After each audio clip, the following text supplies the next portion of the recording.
What's going on, everybody? Welcome back to the channel. Today we got a few things to talk about.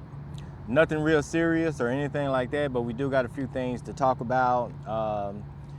Number one, we're going to start off with saying thank you to all the new subscribers. Welcome to the channel. I hope you enjoying the content. You know, more subscribers, the better. You know what I'm saying? We're trying to move this channel on up, you know, to prime time or whatever like that, you know. So we do got a lot of more adventures and stuff like that to do.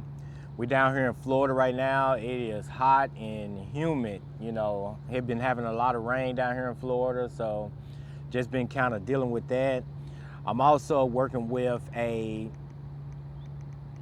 new lens. I'm working with this Nikon 12 to 28 lens on my Nikon ZR.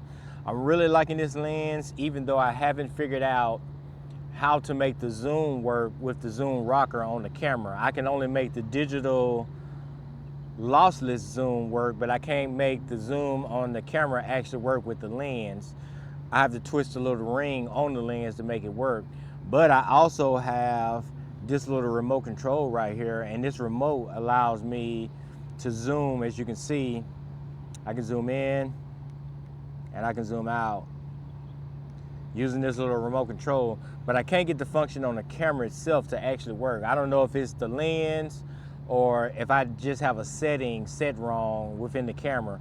I don't know which one it is, so if anybody out there knows what I'm doing wrong, just leave it in the comments below so I can get that fixed. But right now I am enjoying the zoom because I can zoom in and out without actually touching the camera, and I can start and stop recording without touching the camera, or take a photo without touching the camera. So I'm definitely liking this little remote control right here. So it's a very neat addition. If you have a ZR, it's definitely a neat addition that you can add to your camera and get some extended functionality out of it, especially if you're a solo creator like me and you need to do all the camera work yourself. So this is definitely helping.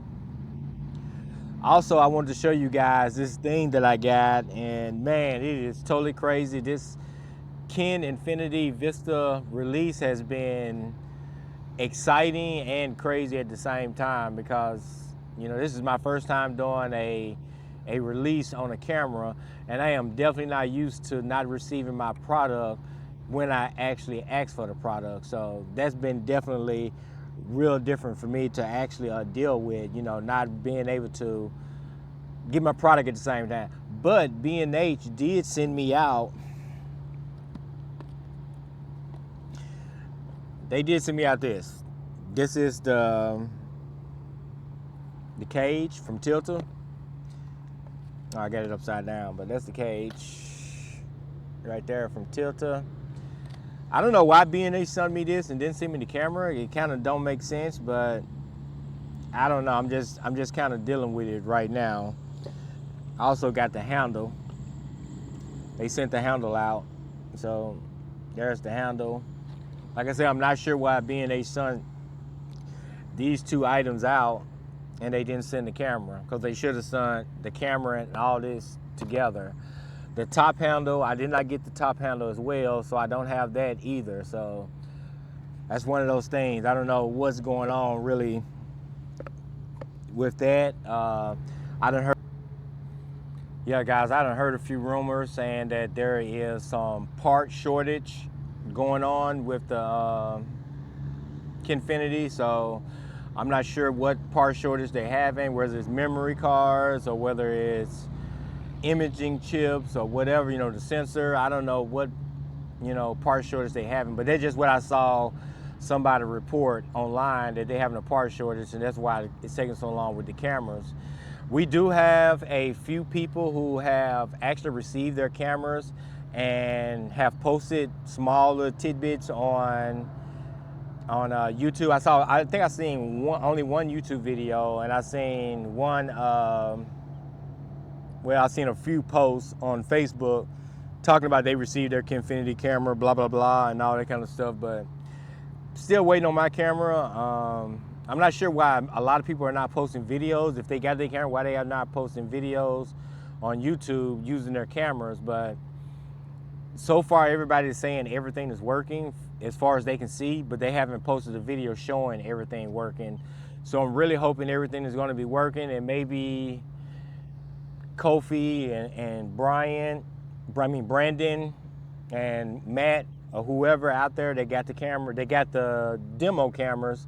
Hopefully they're getting the updated software so that they will actually be showing updated videos as well, because I know everybody is wondering how the Kinfinity camera is actually working, me included. I want to know how good the camera is actually working myself, you know what I'm saying? So I can have an expectation set when I receive the camera, because right now I'm pretty much not going to buy any more accessories, because I got the E-mount version, so I'm not going to buy any. Let me take that back. I am going to buy one E-mount lens, but I'm not going to really buy more than one, because my ZR can hold E-mount lenses, you know, with the autofocus and everything. So I don't really lose any money buying an E-mount lens, but I don't want to go deep into E-mount lenses until I actually get the camera from Kinfinity. I think that makes more sense. Let me actually get the camera before I invest into some lenses, because Sony do have some lenses that Nikon, some lens configurations that Nikon doesn't have that I need. And me, I like lenses that don't protrude out. I like lenses that stay the same size throughout the zoom range, or I just get prime lenses, you know, so I don't have to worry about the lens zooming in and out. But I do need me, that's that Thighpark 20-50. I'm going to be getting that lens right there. I already put a notification in with B&H, so as soon as they get that camera, that lens back in stock, I'm going to go ahead and order that lens in E-mount, and that'll pretty much cover me on the 20-50 lens.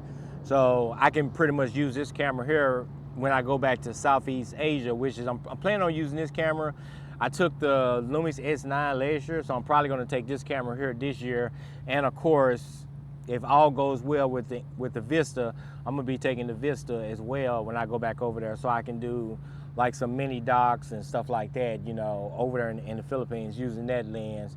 The only thing I had to figure out once I get the camera and I see how I want to set it up, I'm gonna determine what LiDAR autofocus I want to use, because I don't want to totally use manual focus, but I want to use manual focus so I can learn it real good, so I know how to operate manual focus on a camera real good. That was one of the main reasons why I got the Vista, because I knew it didn't have autofocus in it, and it would force me to work with a manual lens, whereas like with my ZR or my S9 or my S5, I have good autofocus, so I don't feel pressure to use the manual focus way because I have autofocus. So it's pretty much one of those things, you know, that you want to kind of learn, you know, learn that type of functionality of the camera, you know, as I learn more and more about these mirrorless cameras and working with video and stuff like that, because it is a learning process for me as well. I don't know everything, you know what I'm saying? I'm coming from using cell phones to using action cameras, you know, and now using mirrorless cameras, you know what I'm saying? I'm trying to get acclimated to using the mirrorless cameras to their best ability, you know. I do still have my eyeball on the Sony FX5. So I'm just going to wait on the Sony FX5. There's no big rush or anything like that. I'm just going to kind of wait until the FX5 is in the store. And hopefully probably by the end of the year, probably around my birthday time in November, I would have decided whether or not I'm going to get the FX5 to take it to Southeast Asia with me or not, or if I'm just going to wait and see what kind of updates they do in that camera. Because the camera, I'm going to say this about the FX5. The FX5 is a additional camera.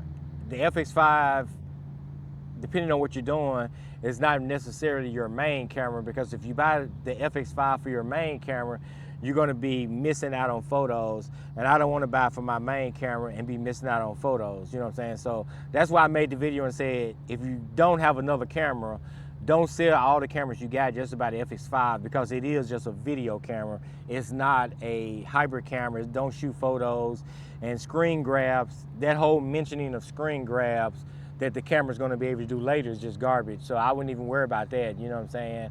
And my cameras right now combined has more functionalities than the FX5, you know what I'm saying? So I'm pretty much covered on everything the FX5 can do already.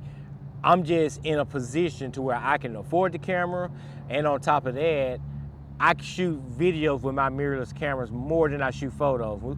Besides the S9, I shoot a lot of photos with the S9. I don't shoot a lot of photos with the ZR. Even though the ZR can shoot good photos, and I have taken photos with it, it don't take super good photos. So that's why I don't use I said that wrong. It does take good photos, but I just don't really do that on the ZR. Usually if I'm going to take photos, I'm going to use the S9. If I go out hiking or whatever, specifically to take photos, I'm going to take the S9. But since I do have this little remote control for the ZR, I will start taking the ZR out to do photos and stuff like that when I go to waterfalls, when I go hiking, go to mountains, you know, checking out the bears or whatever like that. I'm going to be using the ZR for right now because I have the little remote to take those photos and stuff like that. So that's pretty much what I've been traveling with right now is the Nikon ZR, so I can get really used to it. The 4-inch screen is definitely very helpful when it comes to the ZR. That big screen is definitely helpful. Like right now, I can see the screen so well. I can see what's in my background. I can see myself and all that kind of stuff. So I'm definitely loving the ZR. But I'm not gonna make this video long because as you can see, the sun is now peeking over this building and is now hitting me with the sun, and I'm feeling this 90-some degree Florida heat hit me right now, you know what I'm saying? I don't wanna have to move over to the side just to stay back in the shade or whatever. But that's basically what I wanted to show you guys, you know. I did get my cage, I did get my handle for the Vista. I just don't have a Vista. So in Kinfinity, if y'all can, you know, speed up the process without making mistakes, you know, and help me get my camera quicker, that would be nice. But other than that, guys, I'm going to catch you guys on the next video. And don't forget to like, share, and subscribe so you can catch all of my videos. So you can check out my Vista videos when that camera comes, and you can check out more of my ZR footage also. So make sure you hit that subscribe button, make sure you like, make sure you leave a comment, ask me any questions about these products. Right now I'm using the Boya Mic Pro. That's the audio mic that I'm using right now on the ZR. Loving the 32-bit float, and everything is working pretty well, you know what I'm saying? And for the rest of you guys, I will see you guys back in the Philippines and Thailand next year. Peace.